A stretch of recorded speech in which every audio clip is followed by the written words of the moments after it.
प्रति जितने भी बेरोजगार संगठन संघर्ष समितियां जो इस आंदोलन के अंदर प्रमुख भूमिका निभा रही, राष्ट्रीय लोकतांत्रिक पार्टी का पूरा परिवार और आरएलपी परिवार के वो तमाम सदस्य जो रोज इस धरने के अंदर डेली अपनी उपस्थिति दर्ज करा रहे और वो इस आंदोलन को सफल बनाने रात और दिन एक जिन्होंने किया।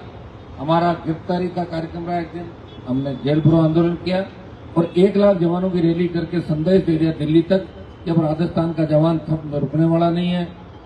अब राजस्थान का जवान बदलाव चाहता है। राजस्थान में दोनों पार्टियों से उब चुका है और ये जो घटनाएं हो रही है, चाहे बढ़ते अपराध, पेपर लीक और आरपीएससी के अंदर जिस तरह कर्मचारी चयन आपका राजस्थान कर्मचारी चयन बोर्ड, माध्यमिक शिक्षा बोर्ड, कहीं तो गाय कॉपी को खा रही है, कहीं किराने पे कॉपी जच रही है, जो घटनाएं राजस्थान के अंदर हो रही है, अब राजस्थान के नौजवानों ने इस राजस्थान को ठीक करने का बीड़ा खुद ही उठा लिया है और यही आक्रोश 25 तारीख को राजस्थान के नौजवानों ने दिखाया, जब तपती धूप के अंदर इनके हौसलों को कोई रोक नहीं सका और ये तमाम बाधाओं को पार करते हुए मुझे ताकत देने के लिए, इस व्यवस्था को बदलने के लिए यहाँ जयपुर के अंदर आए और शांतिपूर्ण तरीके से सरकार को ये भी कहा कि हम लॉ एंड ऑर्डर नहीं बिगाड़ना चाहते।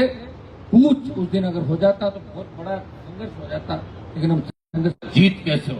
और मैं आपको विश्वास दिलाता हूँ, आप जीत के बहुत करीब हो।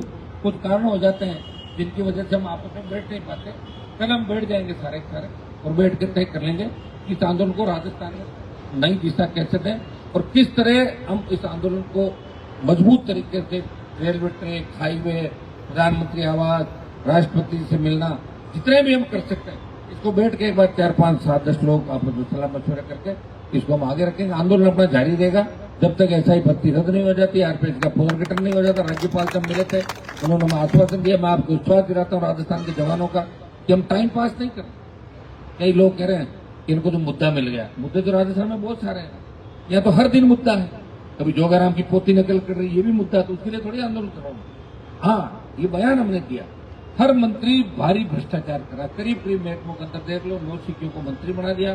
जब मुख्यमंत्री खुद फर्जी से बने तो ऐसा इनका मंत्रिमंडल है। और भाइयों, अब आपको आपकी लड़ाई लड़नी पड़ेगी, एक बार जम के लड़ाई लड़ लो ताकि आने वाली पीढ़ी हमेशा मजबूत रहे, नहीं तो आने वाली पीढ़ी माफ नहीं करेगी। जिस तरह हमारे पुराने नेताओं ने हमें गर्त में डुबो दिया, न 2 नंबर का लाइन तैयार की, न 3 नंबर की लाइन तैयार की, अपने परिवारों के अलावा उन्होंने किसी का भला नहीं किया। इसे किसान कौम तकलीफ में, राजस्थान के अंदर बड़ी आबादी जिन लोगों के होते भी वो सत्ता से दूर बैठे और चंद लोग जिनकी संख्या भी नहीं, वो कमरों में बैठ के इस राजस्थान को चला रहे।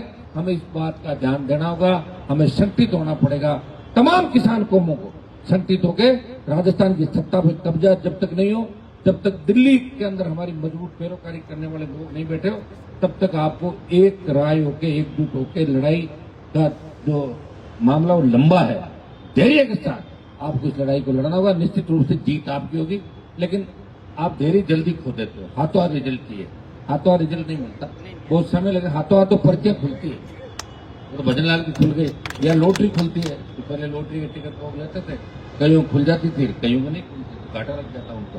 तो लेकिन जिन्होंने धैर्य रखा और धैर्य के साथ संघर्ष किया और एक दिशा रखी, मैं धन्यवाद दूंगा आपको। पहली बार इतना समझदारी पूर्ण आंदोलन लोकतंत्र के अंदर शायद ऐसा होगा जहाँ सरकार परेशान है कि पत्ता भी नहीं हिल रहा, आखिर होगा क्या। सरकार डरी हुई है, इनका अगला पड़ाव क्या होगा। और अगले पड़ाव की जब हम घोषणा करेंगे तो दिन सरकार फिर डर जाएगी, सरकार को झुकाएंगे और राजस्थान के जवानों को न्याय दिलाएंगे। ये मैं विश्वास आपको दिलाता हूँ। बहुत बहुत धन्यवाद। जय हिंद। हनुमान जी आप संघर्ष